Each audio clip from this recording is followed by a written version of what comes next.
vieron todos el anuncio que puse en la plataforma, pero si no lo han visto, se los voy a proyectar ahorita porque, pues básicamente lo que dice es la forma o la modalidad en que vamos a hacer el segundo parcial. Entonces ya saben que por cuestiones de emergencia lo vamos a hacer de manera virtual.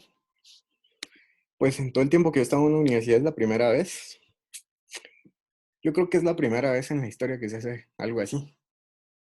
Porque aparte, pues muchos catedráticos no estaban familiarizados con el uso de la compu. Entonces, no sé si ya les dijeron los demás catedráticos cómo va a ser, pero la peculiaridad es que pues el procedimiento es uniforme. Es decir, que todos los catedráticos tenemos que como que usar la misma modalidad, ¿va? Es una recomendación que nos hicieron de la decanatura. Los que no han visto el anuncio, pues el anuncio es este, que básicamente dice cómo va a ser el segundo parcial y en qué fechas va a estar disponible. Obviamente, pues de las clases que ustedes reciben a primera hora pues, son otras fechas. Yo creo que ya inician esta semana, si no estoy mal, pero eso se lo van a decir sus catedráticos, los catedráticos de esas clases. Entonces, ¿cómo va a ser el segundo parcial? El 4 de mayo a las 8 de la mañana, yo voy a subir el documento que contiene el parcial. Ese documento va a tener 2 series. En las 2 series, pues una va a consistir en una especie de trabajo académico, como una investigación. Y el segundo va a ser una serie de preguntas como que si fuera un parcial normal. Entonces, el 4 de mayo a las 8 de la mañana, en la plataforma va a haber una carpeta que se llama segundo parcial en el área de actividades. Y dentro de esa carpeta,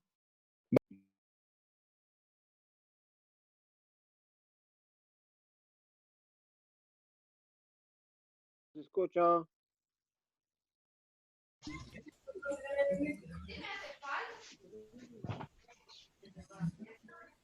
Lick, se fue la señal o la voz.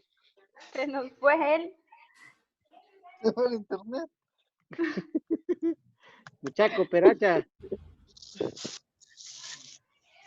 Ya van. Por tanto, esperar a los...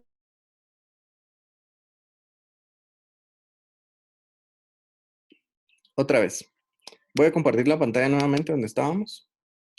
Y les decía que el 4 de mayo a las 8 de la mañana va a estar disponible el segundo parcial. ¿Dónde va a estar? Voy a poner aquí la... Licenciado. ¿Sí? Pues la voz misteriosa. ¿Quién habló ahí? Ese fue Esdras, cabal, Esdras. Esdras, bienvenido. Licenciado Marvin. ¿Cómo estás? Esdras. Licenciado. ¿Cómo estás, Esdras? Lick. ¿No se oye? Lick, mucha interferencia. No, eran todo por esperarlos. Espérenme, voy a ver si me cambio de lugar.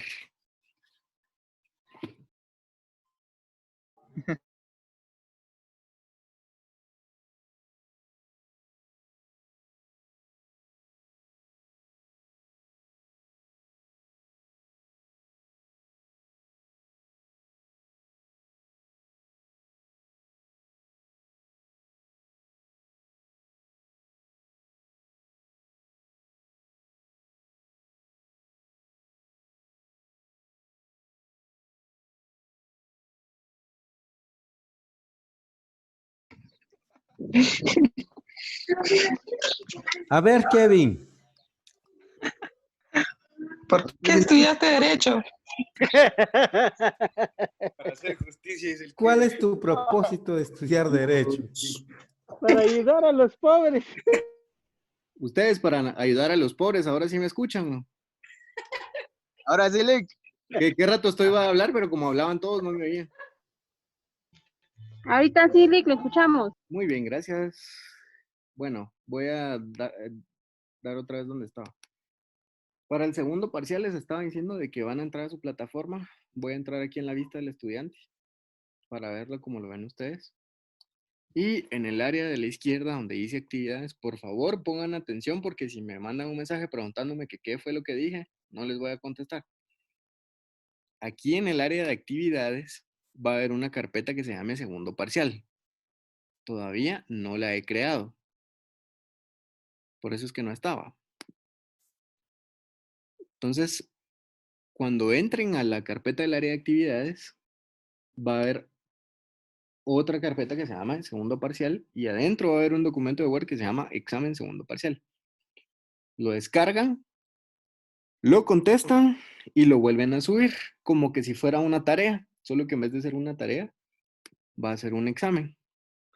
Ahorita, si lo buscan, no lo van a encontrar porque obviamente todavía no lo he creado y cuando lo cree no va a estar disponible hasta la fecha que les estoy diciendo.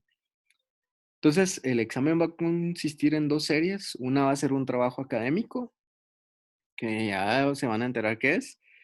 Y la segunda serie va a ser una serie de preguntas y respuestas, como que si fuera un examen normal. ¿Qué va a contener esa segunda serie de preguntas y respuestas? Pues lo que nosotros ya hemos visto en las clases virtuales. Les voy a preguntar para que no se complique solo lo de las clases virtuales. Es decir, lo que vimos el 21 de marzo, el 28 de marzo, el 4 de abril, el 18 de abril y lo que vayamos a ver hoy. Eso es lo que nosotros vamos a ver, ¿verdad? Entonces, ustedes van a tener de plazo hasta el 10 de mayo a las 23:59, es decir, a la medianoche menos un minuto, para poder subir las respuestas del examen. Tienen que estar bien conscientes, yo les recomendaría de que lo suban antes, porque después resulta que se les olvida o no tienen internet o que no les funciona la plataforma, porque acuérdense que como vamos a trabajar todos con la misma modalidad, si ustedes esperan a última hora y todos piensan como ustedes, todos van a estar tratando de subir el archivo a esa hora y seguramente la plataforma va a colapsar.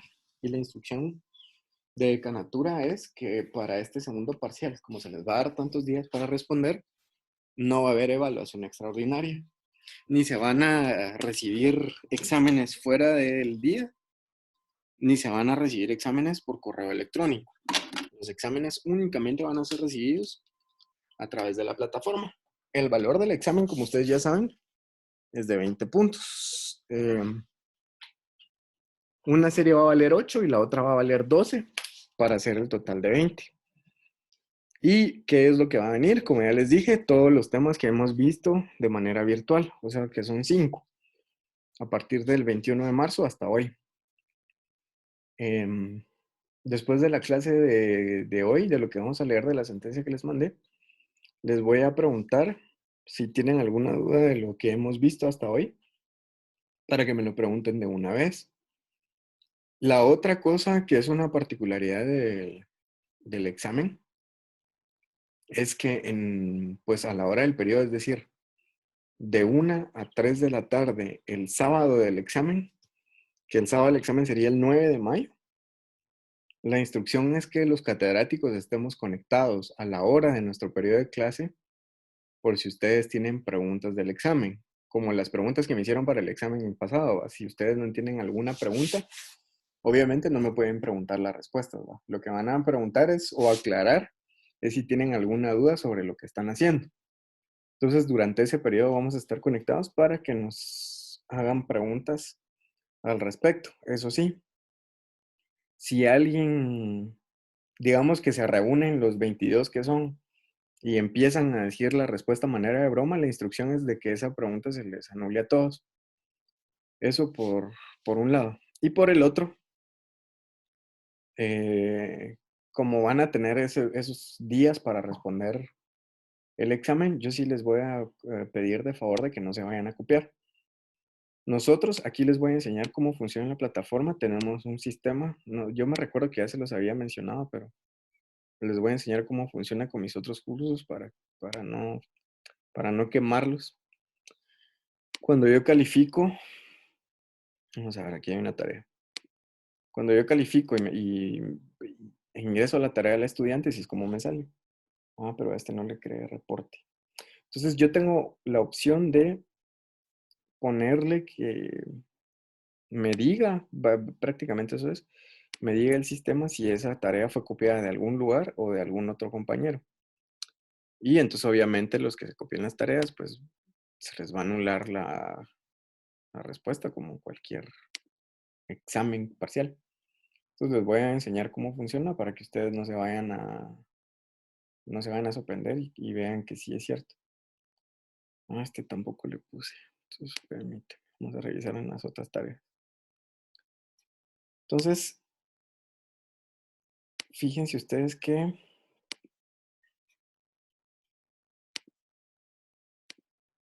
cuando, cuando yo veo sus tareas, este tampoco tiene reporte. No sé por qué esto no se los puse. O ya no me sale porque ya la califiqué. Voy a buscar otra. Para que ustedes vayan viendo cómo es que nosotros nos damos cuenta que ustedes se copian las tareas cuando se las copio. No, usted tampoco. Permítame, solo lo encuentro porque necesito enseñarles esto para que estén bien sabidos. Es un poco complicado a veces porque Licenciado, tenemos otro sistema así. solo una pregunta, en dado caso como por decirle las preguntas que son, me imagino que son preguntas directas o fueran eh, como lo que venía en el primer parcial. Ujú. Hay respuestas que son iguales. Sí, lo que pasa es que digamos que las preguntas van a estar redactadas de tal manera que cuando las respondas va a ser con tu propia Ah, redacción, ¿no? ok. Entonces vieran ustedes que es bien fácil ver cuando un alumno se copia porque se copian hasta las faltas de ortografía. Obviamente las preguntas que tengan solo una respuesta, pues esas sí, ni modo, ¿va? Pero las otras no, Correcto. así va a ser. Yo creo que solo a ustedes les puse eso, la detección de plagio. A la gran.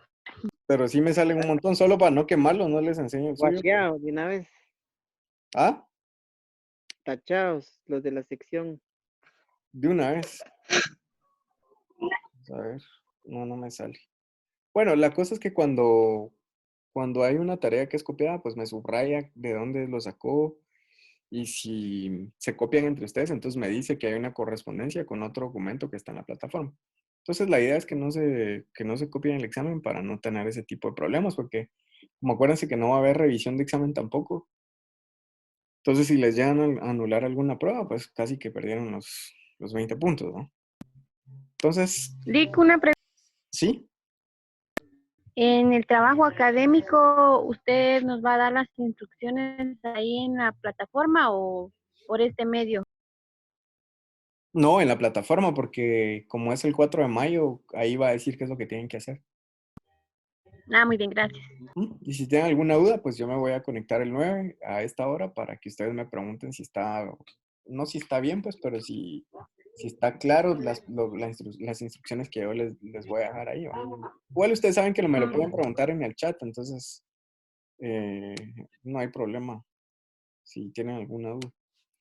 Entonces, básicamente eso era lo que quería que supieran. Eso va a ser la modalidad del segundo parcial. El modo, es decir, digamos que la forma esta de subir el examen para una fecha y que ustedes lo entreguen días después, es un lineamiento general, lo que quiere decir que todos los licenciados lo tienen que trabajar así. Idealmente, o como sugerencia, se va a trabajar así como yo se los estoy dando con un documento de Word, aunque pudiera ser que algún licenciado utilice alguna otra modalidad de examinar, como por ejemplo hacerles una prueba en la plataforma con tiempo, pero eso sí ya depende de cada uno. Lo que sí es que ellos les tienen ya que haber dicho, los de la próxima semana, me imagino yo que los exámenes o el examen ya lo tendrían que cargar el lunes, pero eso ya se lo tendrán que preguntar a ellos, ¿verdad? Y obviamente, pues si tienen alguna observación o malestar, se lo tienen que hacer ver al coordinador, ¿va? Obviamente, eso lo tienen que hacer antes de que se suban las notas o que se termine el periodo de exámenes, ¿verdad? Porque no van a reclamar con algo ya cuando tienen la nota, porque esas notas ya no se pueden modificar. Entonces, bueno, habiendo dicho eso y si ninguno tiene alguna otra duda de la modalidad en que se va a trabajar el examen, vamos a ver lo de la clase de hoy. Yo les dejé leer un documento ayer porque estuve buscando desde hace días en la jurisprudencia de la Corte Interamericana de Derechos Humanos si había algún caso donde trataran delitos relativos a la honor y demás. Curiosamente, el único que encontré fue este caso de Claudina. El caso se llama Claudina Velázquez contra el Estado de Guatemala. Les voy a explicar cómo es que un caso llega hasta la Corte Interamericana, porque no es nada más de que yo venga y vaya a poner una denuncia ante la Corte y ya se lleve a cabo el procedimiento. La Corte Interamericana de Derechos Humanos es el tribunal que juzga el cometimiento o la violación de derechos humanos a nivel interamericano, más específicamente a los países que ratificaron la Convención Americana sobre Derechos Humanos, que se llama vulgarmente Pacto de San José. Se llama así porque fue firmada en San José de Costa Rica. Entonces, cuando un Estado viola alguno de estos delitos, cualquiera de sus ciudadanos puede ir a la Corte para que prácticamente determine si hubo violación de derechos humanos y le haga recomendaciones y haga una condena y recomendaciones al Estado. Entonces, obviamente, esto tiene que ver todo con derecho penal, porque si se acuerdan ustedes, el Estado es quien es el protector o quien tutela los bienes jurídicos. Si el Estado no tutela los bienes jurídicos que la Constitución le asigna a tutelar, entonces obviamente a quien van a condenar por no haber tutelado esos derechos es al Estado mismo. Como les decía, no es nomás de que uno pueda llegar a la corte a hacer su reclamo, sino que el requisito indispensable para que se pueda llegar a la Corte Americana de Derechos Humanos es que todo el procedimiento interno ya se haya terminado. Es decir, que en Guatemala ya pasamos por la primera instancia, ya pasamos por la segunda instancia, ya pasamos por casación, ya interpusimos amparo, ya interpusimos la apelación de amparo y ya no hay absolutamente nada más que podamos plantear. Y entonces, cuando ya se acabaron todos nuestros recursos y nuestras instancias, ya podemos ir a la Corte Interamericana sobre Derechos Humanos. ¿Qué fue lo que pasó con Claudine y por qué fue que yo al final de cuentas paré escogiendo este caso? Aparte de que, como yo les contaba, sí tenía una relación más directa con ella porque éramos compañeros de universidad, ¿va? Como les contaba, cuando yo estaba en primer año y ella estaba en segundo, entonces regularmente mis clases empezaban a las 7 de la mañana y llegábamos temprano un grupo de estudiantes y pues siempre como a las 6:30 de la mañana nos juntábamos a platicar afuera de la universidad, a que la abrieran, etcétera, y así fue como yo la conocí. Resulta que esta chica un día se fue pues a parrandear en la noche a un lugar que se llama San Cristóbal, que es por aquí cerca de mi casa, de hecho. Y pues en teoría iba con su novio. A la medianoche más o menos ella llama a sus papás para decirles que en un rato ya va para allá.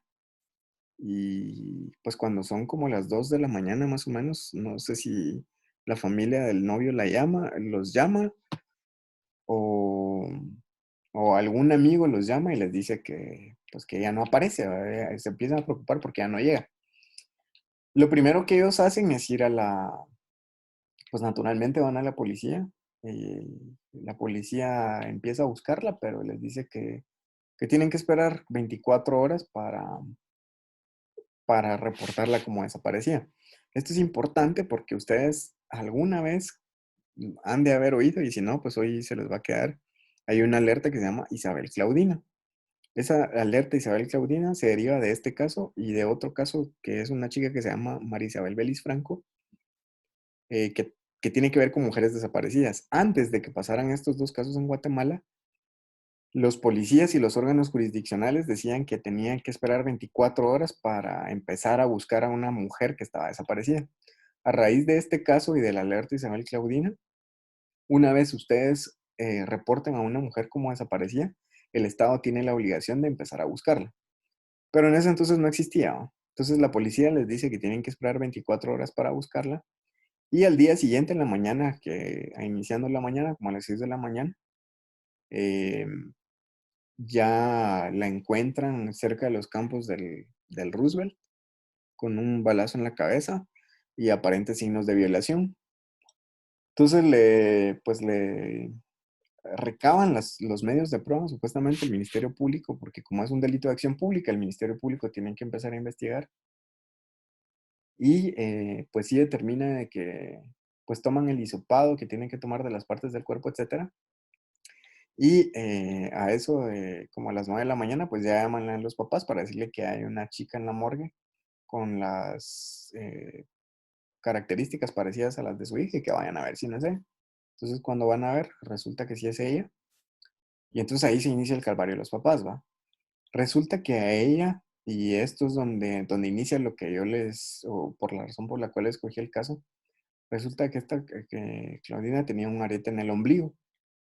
Era una chica como cualquiera, ya ven ustedes en la foto, era una chava cualquiera era un año mayor que yo, tendría como 18, 19 años. Y tenía un arete en el ombligo, como era la moda en ese entonces. Y a raíz de ese arete en el ombligo que tenía, cuando a ella pues la encuentran y todavía no habían llegado los papás a reconocerla, los policías y algunas personas del Ministerio Público que estaban ahí dicen que la van a reportar como XX porque como tiene un arete en el ombligo, de plano es prostituta.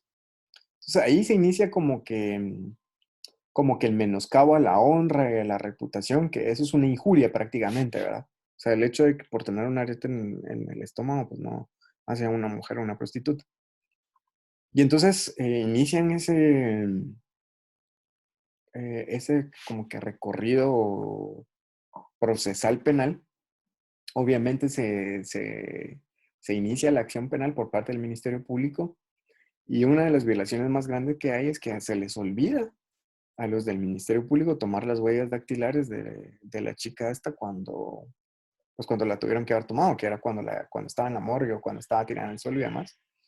Y resulta que cuando la están velando, pues llega los del Ministerio Público y le dicen al papá que la tienen que sacar de la caja porque le van a tomar las huellas dactilares.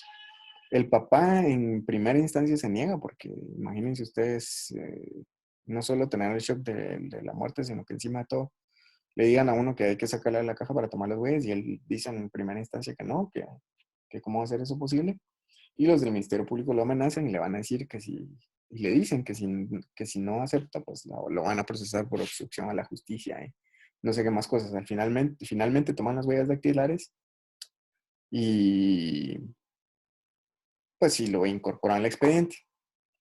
Obviamente, el problema aquí es que no se enteran quién fue quien la mató ni quién la violó, porque sí hubo violación. Y entonces el proceso penal, pues no, o sea, sin sindicado no avanza como es debido. Y al final de cuentas, pues los papás cuando ya hacen todo lo que tienen que hacer legalmente, entonces interponen la denuncia en la Comisión Interamericana de Derechos Humanos. Y aquí me quiero detener un poco porque no sé si ustedes ya se dieron cuenta que hay Comisión Interamericana de Derechos Humanos y Corte Interamericana de Derechos Humanos. La Comisión Interamericana de Derechos Humanos viene siendo el equivalente al Ministerio Público del país, solo que la Comisión Interamericana de Derechos Humanos va a investigar los casos que denuncien contra ciertos estados.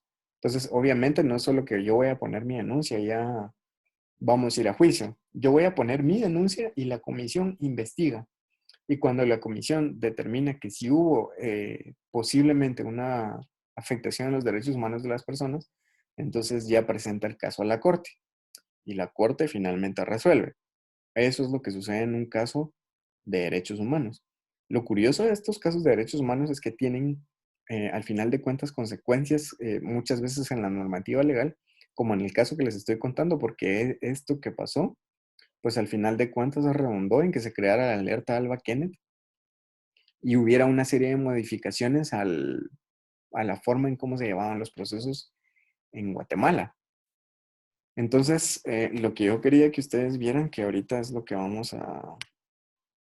les voy a compartir, es cómo es que se llega hasta lo que el Estado tiene que cumplir.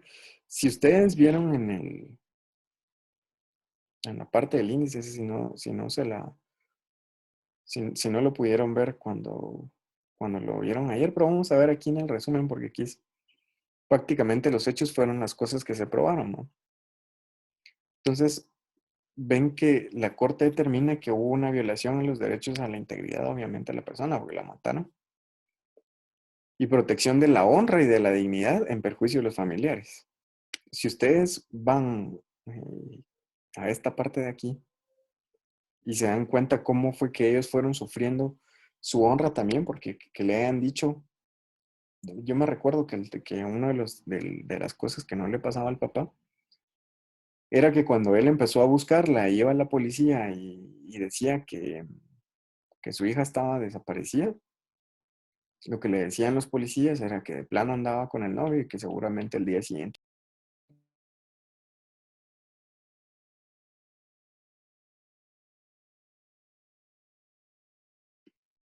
Creo que se desconectó otra vez, ¿va? Sí me dieron lo que les había dicho, ¿no? La verdad no, porque se escuchaba con mucha interferencia. Que no me habían dicho. Yo le escribí al grupo. Ah, es que no tengo mi celular. Ah, ya Entonces, ve. les voy a explicar otra vez. Cuando sea así, me ponen en el chat. Pero los voy a silenciar. Vamos a ver. Muy bien. Sí, Marcos.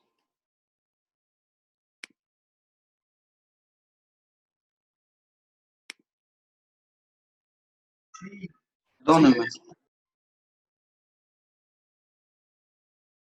Bueno, pues sí. Entonces, ¿sí me ven todos ahí? Ahorita sí. Muy bien. Entonces, miren, pues, cuando venimos aquí, les voy a compartir otra vez lo que estábamos viendo. Cuando venimos a ver aquí dicen aquí que hay mucha interferencia. Espérame, pues voy a ver si me puedo cambiar a una señal de Tigo, porque está, claro, no muy.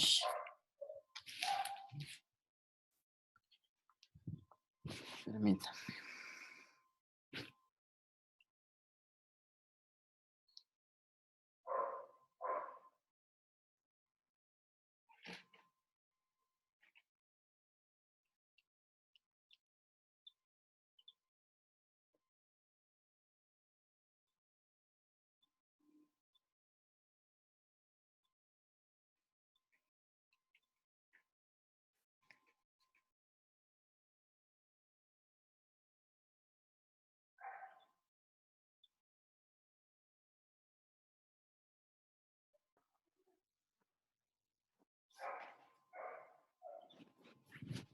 Vamos a ver.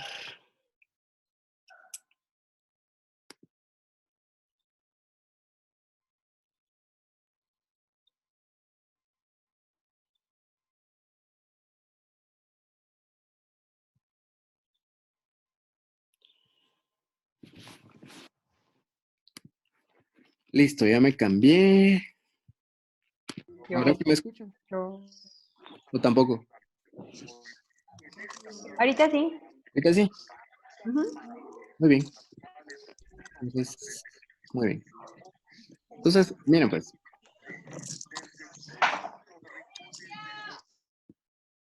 Vamos a compartir nuevamente la pantalla donde nos habíamos quedado.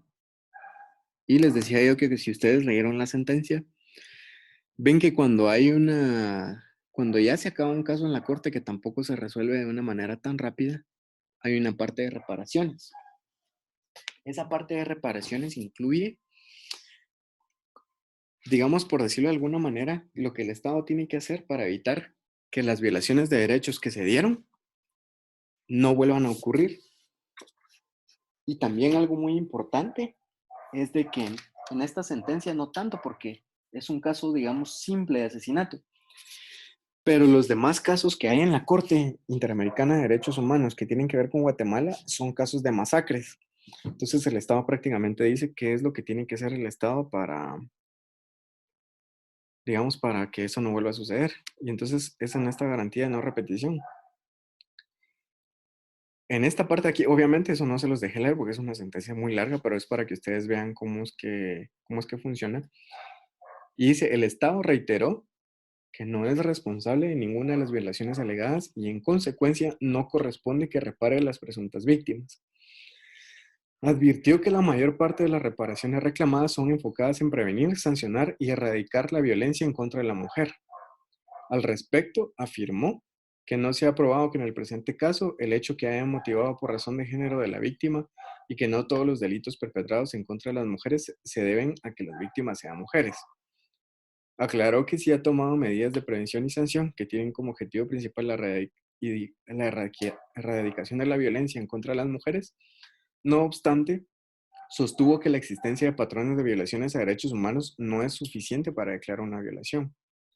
La Corte analizará las medidas solicitadas por la Comisión. Si se dan cuenta aquí, no es por el Estado, porque ya ni por la persona que interpuso la denuncia, porque quien hace las veces del Ministerio Público es la Comisión. Entonces, por eso pone, la Corte analizará las medidas solicitadas por la Comisión y los representantes, tomando en cuenta las violaciones declaradas en el capítulo de fondo de esta sentencia. Asimismo, tomará en cuenta los alegatos del Estado relativos a las medidas de prevención y sanción adoptadas en el objetivo de erradicar la violencia en contra de las mujeres. Básicamente lo que establecen estas sentencias de derechos humanos es que el Estado tiene que adoptar medidas, no solo, digamos, como la emisión de leyes, sino que tiene que tener cuidado en los procesos penales para que no se violen las garantías constitucionales y procesales que tienen derecho todas las personas de Guatemala, independientemente si son hombres o mujeres. ¿A qué me refiero con esto? Les voy a compartir cómo es que funciona primero el sistema de Alba Kenneth, perdón, el sistema de Isabel Claudina que les estaba contando, que este sistema es resultado de esta sentencia. Imagínense hasta dónde llega la trascendencia del proceso penal y después del proceso llevado ante la Corte Americana de Derechos Humanos. Y si se dan cuenta aquí en lo que les voy a enseñar, cuando ustedes ponen alerta Isabel Claudina, pues les sale aquí que lo pueden meter tanto, hay una página de Facebook, hay una página de Twitter, en Instagram no sé si hay, pero la alerta Isabel Claudina, como les digo, aquí está Claudina y aquí está Isabel Vélez Franco, es para reportar y se empiecen a buscar mujeres desaparecidas desde el mismo momento en que las mujeres desaparecen. Esto es derivado de una mala práctica de un proceso penal y de un proceso penal en el que se vio violado o se vio vulnerada la honra de esta persona. Cuando ustedes busquen casos, les voy a enseñar esto que es bien importante para futuras tareas y para su vida jurídica. Ahorita lo van a ver, solo que lo voy a abrir en el Chrome porque la jurisprudencia de la Corte no soporta más que el Chrome, creo yo, como buscador. Entonces, cuando ustedes quieran buscar jurisprudencia, algo lo que tienen que hacer es meterse a la página de la Corte y hay una página y hay una pestaña en la Corte donde dice jurisprudencia. ¿Se acuerdan ustedes que la jurisprudencia es el conjunto ordenado de fallos que en un mismo sentido han dado los tribunales sobre un asunto particular? Esta jurisprudencia que estamos viendo, como es la emitida por la Corte de Constitucionalidad, es la jurisprudencia constitucional. Y para que haya jurisprudencia constitucional, tiene que haber por lo menos 3 casos resueltos en el mismo sentido. Entonces, por ejemplo, si ustedes quieren buscar algo que les llame a ustedes la atención, por ejemplo, ¿qué les diría yo? Un matrimonio irregular. Lo ponen entre comillas para que les busque específicamente en la jurisprudencia la frase matrimonio irregular. A ver si hay jurisprudencia de eso. Como no sale ningún dato, eso quiere decir que no hay jurisprudencia sobre el matrimonio irregular. Pretensión procesal, de su clase favorita. Pretensión procesal. Entonces, lo que va a hacer el buscador es buscar sentencias donde se menciona la palabra pretensión procesal. Entonces, visualizan ustedes y, por ejemplo, ponen aquí para buscar donde dice pretensión procesal. Y entonces ahí les busca, ¿no? Así es como se encuentra la jurisprudencia. Pero, de lo que estábamos viendo hoy es, de mi clase, por ejemplo, seleccione un tipo de proceso Vamos a buscar inconstitucionalidades.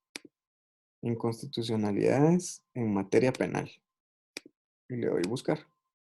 No voy a seleccionar subtema porque después es un poquito complicado. Y si se dan cuenta, aquí hay varias inconstitucionalidades y aquí me dice el subtema.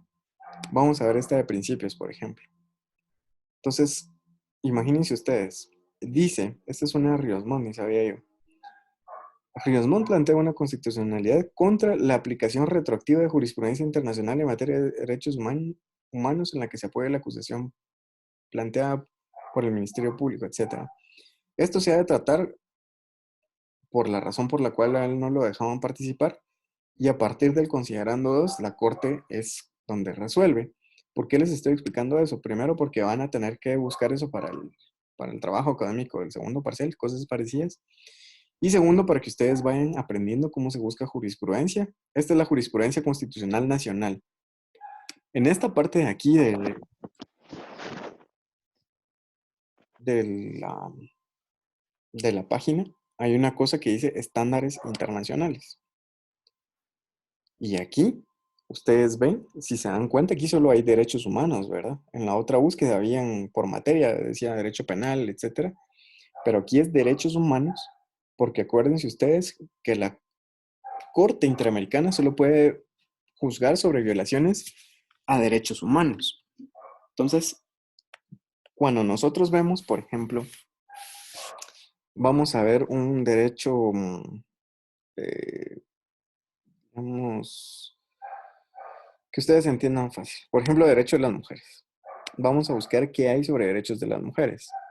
Aquí hay subtemas, por ejemplo, del maternidad, embarazo, estereotipos de género, propiedad, educación, etc. Vamos a buscar estereotipos de género. Entonces le dan visualizar. Y aquí van a encontrar, si se dan cuenta aquí, Sistema Interamericano de Protección de Derechos Humanos. Y miren ustedes qué vergüenza, pero lo primero que aparece es Guatemala, ¿no? El caso Belis Franco y otros versus Guatemala. Y aquí lo que nos sale en esta parte de la jurisprudencia es lo más importante que lo que tiene la sentencia, que ven ustedes que la sentencia es larguísima. Pero lo más importante que tiene esta sentencia es que dice, según determinadas pautas internacionales en materia de violación, de violencia contra la mujer y violencia sexual, las pruebas relativas a los antecedentes sexuales de la víctima son en principio inadmisibles, por lo que la apertura de líneas de investigación sobre el comportamiento social o sexual previo de las víctimas en casos de violencia de género no es más que la manifestación de políticas o actitudes basadas en estereotipos de género. ¿Qué quiere decir aquí la Corte, por ejemplo? La Corte lo que quiere decir es lo siguiente. Si a una mujer, por ejemplo, la matan, al Ministerio Público no le tiene que interesar cuál fue el comportamiento sexual de esa persona y él de todos modos tiene que investigar, porque si él dice, esa persona la mataron por ser prostituta, entonces él lo que está cayendo es en un estereotipo de género. Ahora bien, ¿qué es lo importante de esto que les estoy explicando? En la Constitución, ustedes no van a encontrar ninguna disposición que diga se debe respetar el estereotipo de género de las personas, sino que esto forma parte, esto que ven ustedes aquí, no es nada más y nada menos que el bloque de constitucionalidad. Entonces, aunque la Constitución no lo diga, ya lo dijo el sistema interamericano. Entonces, esto que ven ustedes aquí, donde las pruebas relativas a los antecedentes sexuales de la víctima son inadmisibles, eso es una norma constitucional que entró vía artículo 44. Entonces, es como que si ya fuera una norma constitucional. Aquí hay otros casos que, si se dan cuenta, es contra muchos países o países diferentes, porque se puede denunciar ante la Corte Interamericana a todos los países que han adoptado el Pacto de San José. Vamos a buscar otra cosa para que ustedes se les haga un poquito más fácil. Vean esto del hostigamiento sexual. Lick, ¿Sí? una pregunta. ¿A la ley tendría que ser el ingreso a esa plataforma para buscar los casos a investigar, para realizar el trabajo? ¿O No, podríamos tener, entrar? Definitivamente tendríamos que googlear ahí para no llegar a... necesariamente aquí, pero aquí este es el chivo porque no hay ninguna otra lugar donde lo puedan encontrar más fácil que aquí. Ah, ok. Sí, porque también poder ingresar a esas plataformas a veces nos complica. Y pues la idea es también es tener el espacio para poder entregar el trabajo.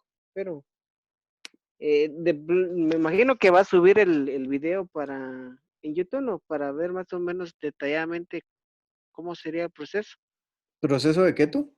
de entrar en esto, o ¿No? solo es de entrar en el sistema de consulta de jurisprudencia constitucional. Sí, solo lo voy a hacer otra vez para que lo miras. Solo te metes a la página de la corte, te vas a la pestaña de jurisprudencia, luego te vas a búsqueda, estándares internacionales y ya lo encontraste. Y entonces aquí solo miras de qué es lo que querés buscar, ¿va? Y Ah, ya, ok. ¿sí? Estamos listos. En 15 segundos lo encontrás.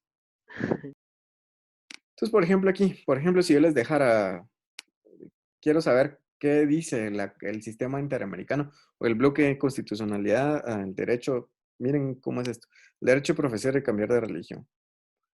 Y hay un caso que se llama, imagínense ustedes, otro caso de Guatemala. Caso de masacre de Río Negro versus Guatemala. ¿Qué dice aquí?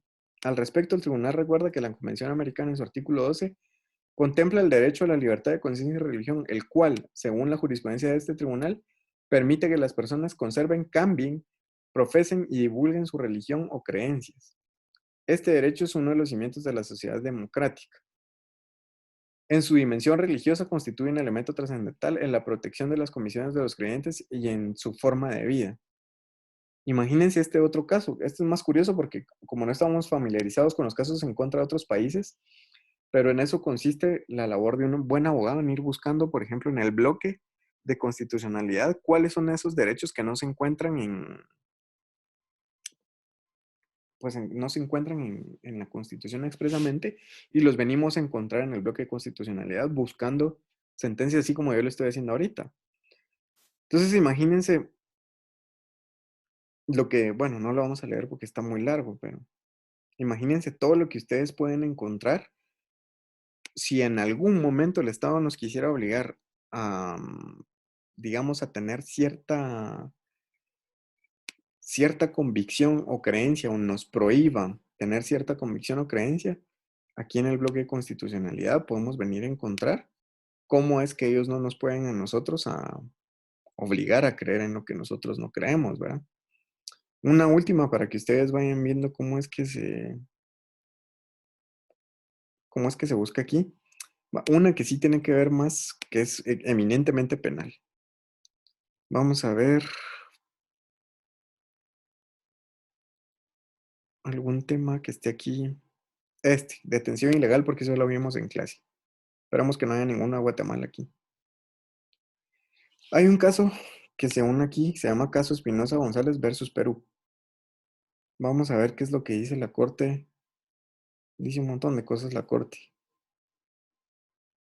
Está demasiado largo, miren ustedes, todo lo que resuelve la corte, pero vamos a leer el principio para ver si dice algo que podamos buscar.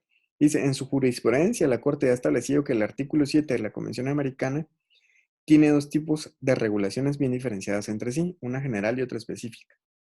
La general se encuentra en el primer numeral y dice, toda persona tiene el derecho a la libertad y seguridad personales.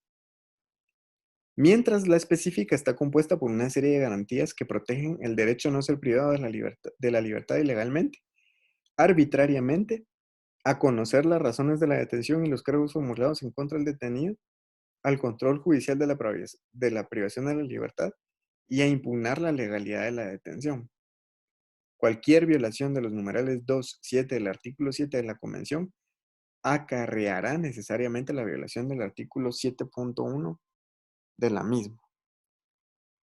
Miren lo que dice aquí. En este punto cabe señalar que la comisión alegó que la detención de Gladys Espinosa fue arbitraria, ya que se había realizado mediando insultos, golpes y amenazas por parte de las autoridades estatales y sin que el Estado presentara una explicación sobre la estricta necesidad y proporcionalidad a la luz de los estándares que regulan el uso de la fuerza. Vamos a concluir el tema de la clase hoy explicándoles cómo funciona esto en nuestro sistema y cómo se va adecuando al sistema penal que nosotros estamos viendo. Para eso voy a buscar la Constitución y la voy a proyectar en la parte que habla sobre la detención legal. Entonces, miren lo que dice, y voy a buscar el Pacto de San José también, para que ustedes vayan viendo.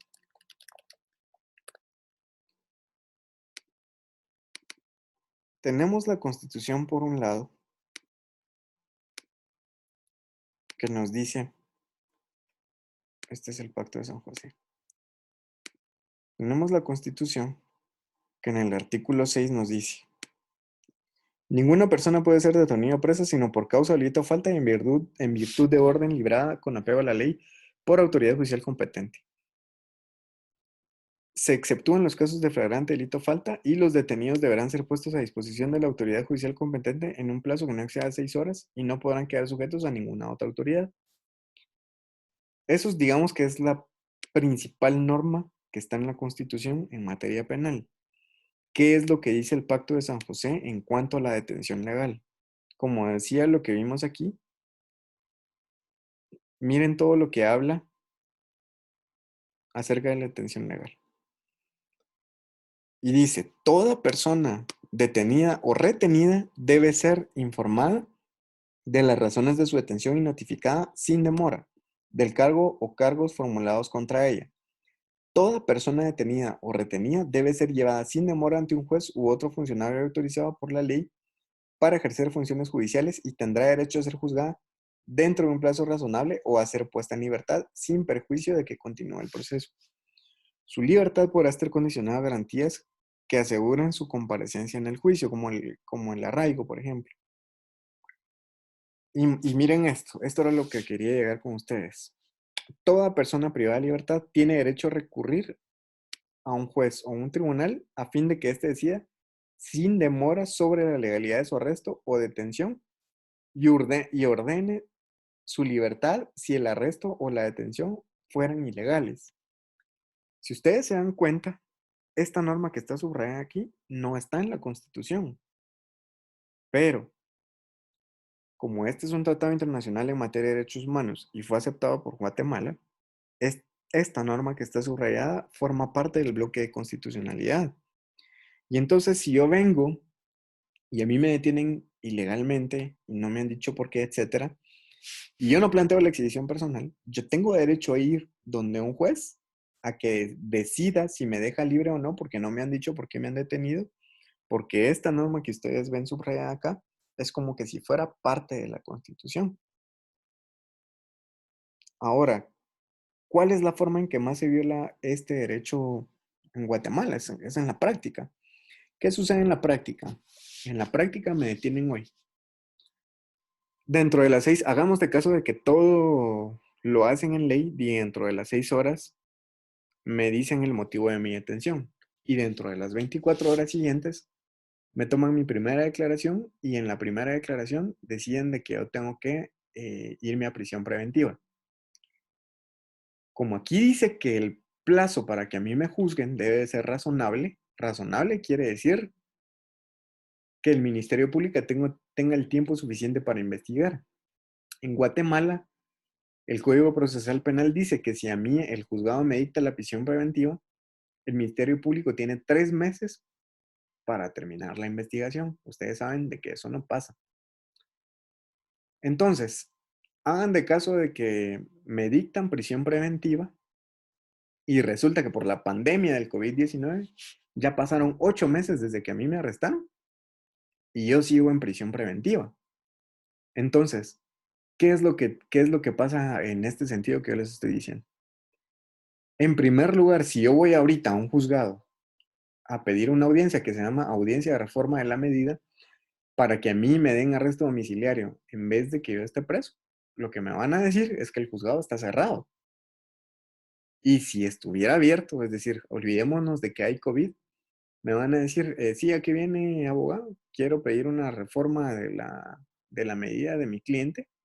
Y lo que me van a decir, ok, tiene su audiencia programada para agosto. Eso es lo que pasa en la realidad. Entonces, como ahí ya no hay nada que hacer, esta persona se puede ir a denunciar a la Corte Interamericana de Derechos Humanos que está detenida ilegalmente, porque el plazo razonable para que sea juzgada ya pasó. Y entonces, si eso llegara a pasar, la Corte Interamericana va a resolver que el Estado de Guatemala está violando los derechos humanos a las personas y que tiene que establecer mecanismos para que las audiencias sean más ágiles. ¿Cómo podría ser un mecanismo para que las audiencias sean más ágiles? Pues creando más juzgados, ¿no? Obviamente que para eso necesitan más presupuesto y demás, pero esa es la misión que tienen los juzgados, perdón, el Estado después de que la Corte los ha condenado. Entonces, así como les acabo de enseñar a ustedes ahorita, es como se determina cuándo hay violación de derechos humanos por parte del Estado y cómo funciona el bloque de constitucionalidad. Para que les termine de quedar bien claro, lo que ustedes están viendo ahorita es el Pacto de San José. Y sin ir tan lejos, solo esto que ven aquí. Aquí hay un artículo que dice protección de la honra y de la dignidad. En la Constitución no existe ningún artículo que se llame así. Y sobre todo, que proteja esto que le estoy subrayando. Dice, nadie puede ser objeto de injerencias arbitrarias o abusivas en su vida privada, en la de su familia, domicilio y correspondencia, ni de ataques ilegales a su honra o reputación. Esto es constitucional. Entonces, los delitos contra la honra y la reputación no tienen categoría de norma ordinaria porque están en el Código Penal, ¿me entienden? Adquieren relevancia constitucional porque están en el bloque de constitucionalidad. Y entonces ninguna persona se puede ver afectada en su vida privada porque ese es un derecho constitucional porque entró a la Constitución por la vía del artículo 44 a través del Pacto de San José. Y así es como funciona el bloque de constitucionalidad. Les menciono esto porque el bloque de constitucionalidad casi que exclusivamente se utiliza en materia penal. No conozco yo de muchas ramas del derecho donde se utiliza el bloque de constitucionalidad más que en materia penal, es decir, en penales donde más se utiliza. Entonces, la explicación de todo esto es derivada de que ustedes puedan hacer el trabajo académico como yo o puedan investigar bien lo que yo les voy a pedir. Como yo le decía a Otto, no es que tengan que entrar a esta página precisamente que yo les enseñé, sino que esta es la manera más fácil de encontrar jurisprudencia internacional, ¿va? Hay una segunda forma que es un poquito más complicada porque como que implica una búsqueda como más extensa y más concienzuda. Para mí es más interesante. Ustedes se van a la página de la Corte Interamericana de Derechos Humanos, que esta es la de la Comisión, es esta de acá. Y aquí en la Corte Interamericana de Derechos Humanos, pues también hay una pestañita que habla de jurisprudencia. Se van al buscador. Y entonces en el buscador, pues ya ponen cuál es el tema que ustedes quieren investigar. A mí lo que me interesa es ver, por ejemplo, en cómo o por qué derechos ha sido condenada Guatemala, o por qué ha habido violación de derechos por parte de Guatemala, y qué fue lo que se decidió en contra del Estado. Entonces, aquí lo buscan y aquí les van a aparecer todos los casos que han habido en contra de Guatemala, imagínense. Todos estos hay violación de derechos. Entonces, aquí ustedes pueden ver qué es lo que pasó en el caso y si se dan cuenta aquí. El caso se refiere a la responsabilidad internacional del Estado por la masacre de 268 personas en Plan de Sánchez, así como la falta de investigación y sanción de los responsables. ¿Qué derechos se vieron violados aquí? A la honra e intimidad, integridad personal, asociación, dignidad, garantías judiciales y procesales y montada ante la ley, libertad de conciencia, libertad de pensamiento, expresión, protección judicial. Y aquí están los hechos. Y así es como encuentran la jurisprudencia. Así de tan sencillo como lo que acaban de ver, ¿no? Obviamente hay jurisprudencia acerca de otro montón de cosas contra otro montón de países, pero básicamente así es como se busca. Entonces, yo les tengo dos preguntas. La pregunta número 1 es si alguno, levanta la mano si alguno tiene algo que decir. Si a alguno le quedó alguna duda acerca de la modalidad en que vamos a trabajar el examen. Esa es la primera pregunta. Bueno, como no tienen dudas, la segunda pregunta es si tienen alguna duda sobre los temas que vienen en el examen.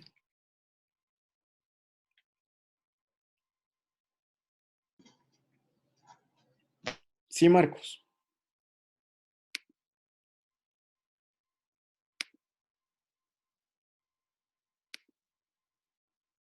Activa tu micrófono, Marcos, y hablas.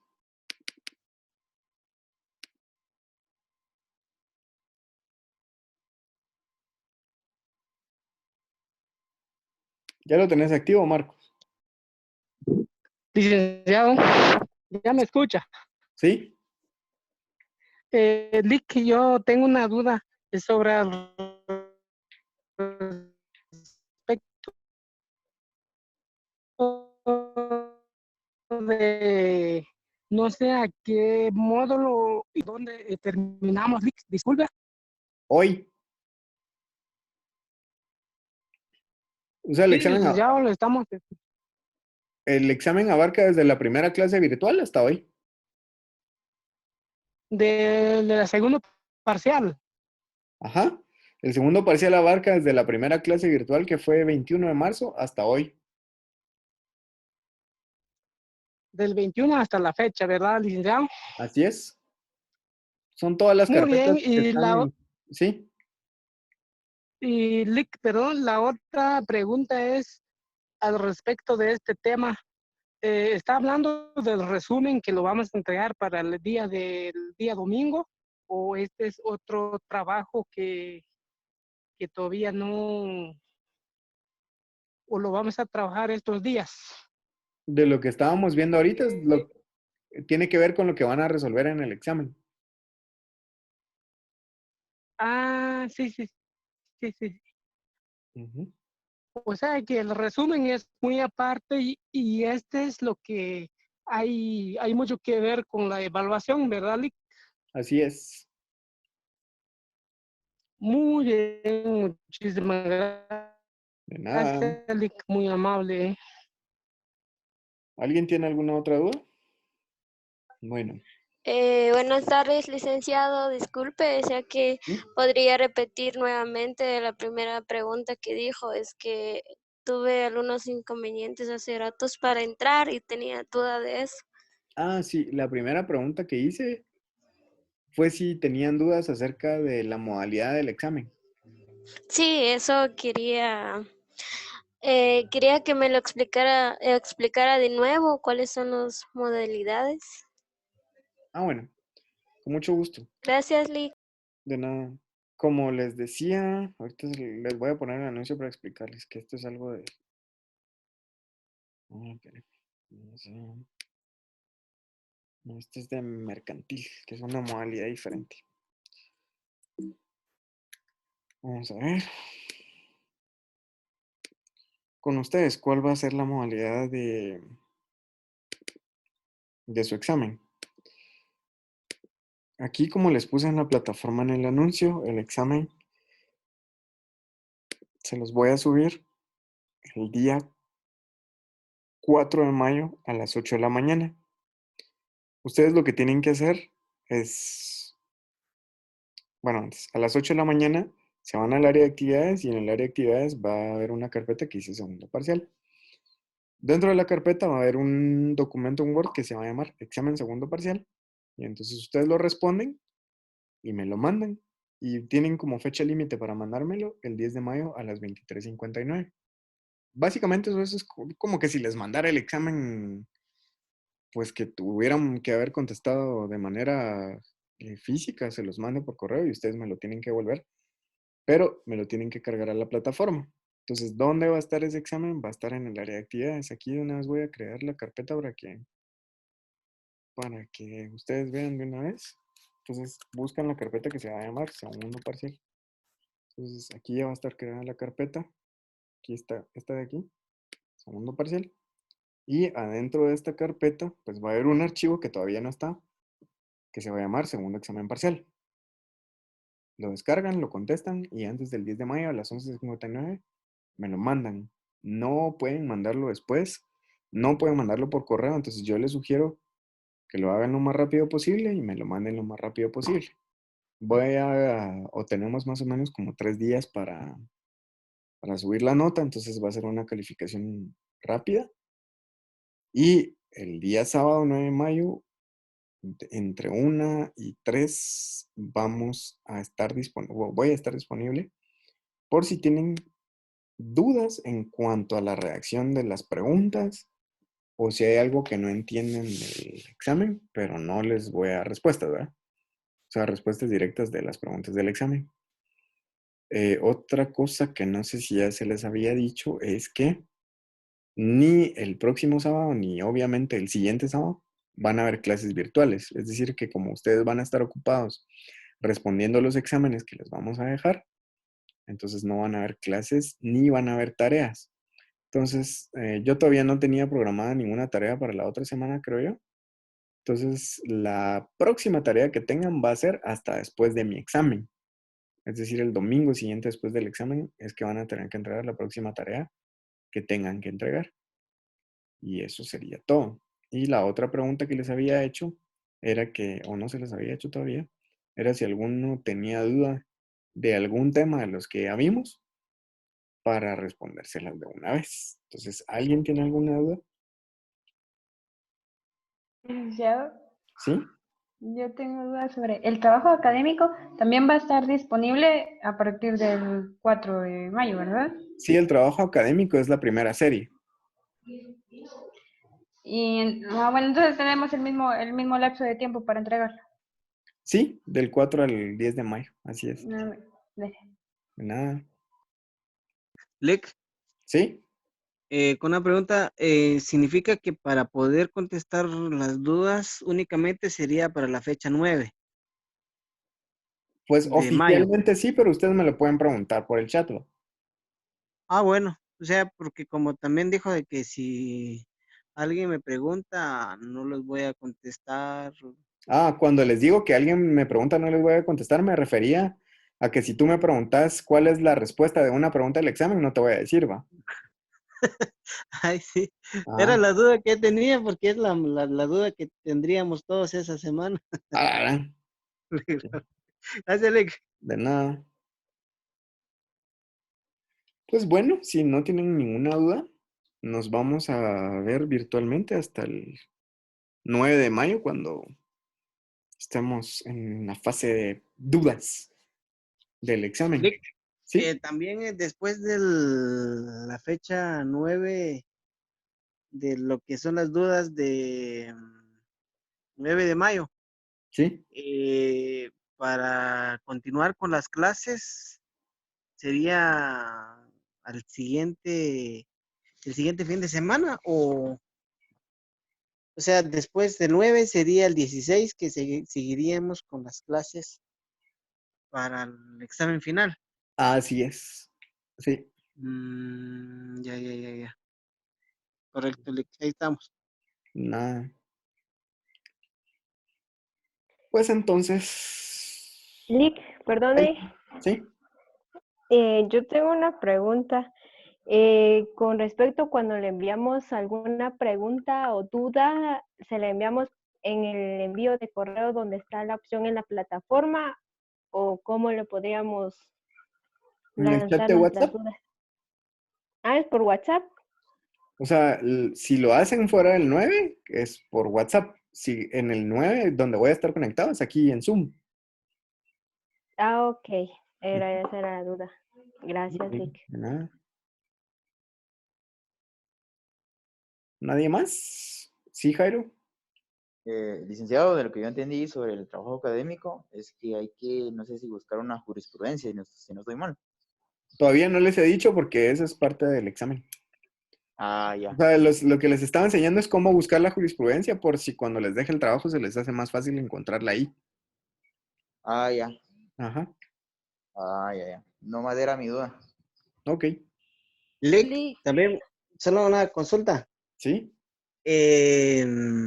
Para el trabajo, no sé si para ese día del examen sería un trabajo académico o es ya lo que siempre es un resumen que se podría entregar. ¿Es lo que va a decir ahí que tienen que entregar? Ah, o sea, dependiendo de las instrucciones que se tengan en el examen, Clarín, o sea, clarín. de la fecha. Ok. Así es. Ujú. ¿Alguien más que me iba a preguntar algo? ¿Sí? No sé quién es. Ah, sí. Lick, una pregunta. ¿Sí? Por ejemplo, ¿podría venir en el segundo parcial cómo buscar la jurisprudencia, así como tal cual usted nos las está enseñando ahorita? No, ¿O cómo es de buscar no va a venir. Lo que va a venir, bueno. ajá, lo que va a venir es, por ejemplo, diga usted qué pasa si una persona es detenida ilegalmente y etcétera, etcétera. Entonces, fundamentese en la jurisprudencia de la Corte Interamericana. Entonces, usted lo que tiene que hacer es buscar la jurisprudencia. Pero me imagino que ustedes no se la sabían buscar todavía. Entonces, por eso fue que les enseñé. Bueno, pero sí tiene un poco de relación con lo que nos enseñó ahorita. Ah, sí. Si no, imagínense 1 hora y media hablando de gratis, está jodido. Gracias, Lick. De nada. Bueno, pues eso sería entonces. Voy a tratar de que el examen no sea tan complicado, pero vale 20 puntos, entonces no va a ser tan fácil tampoco, pero igual siempre me pueden preguntar. Las preguntas que me hagan, mejor si es en el grupo para que si alguien tiene alguna duda parecida o igual de una vez les doy una sola respuesta. Y acuérdense que la modalidad de esta es la misma para todos los catedráticos, entonces si alguien se quiere hacerla de otra manera, pues nada más le escriben al coordinador. Bueno, lo primero que tienen que hacer es hablar con el catedrático, y si no, le escriben al coordinador para comentarle. Pues eso sería todo. Entonces, el otro sábado no va a haber clase virtual, no va a haber tarea. El siguiente sábado su examen, perdón, en el periodo vamos a resolver dudas sobre la redacción del examen, pero yo calculo que, o esperaría que para ese día ya todos lo hayan entregado, o por lo menos ese día en la noche. Y pues eso sería todo. No sé si alguien tiene alguna otra pregunta. ¿Sí, Jairo? Nada, Lick. Creo que fue Bueno. claro.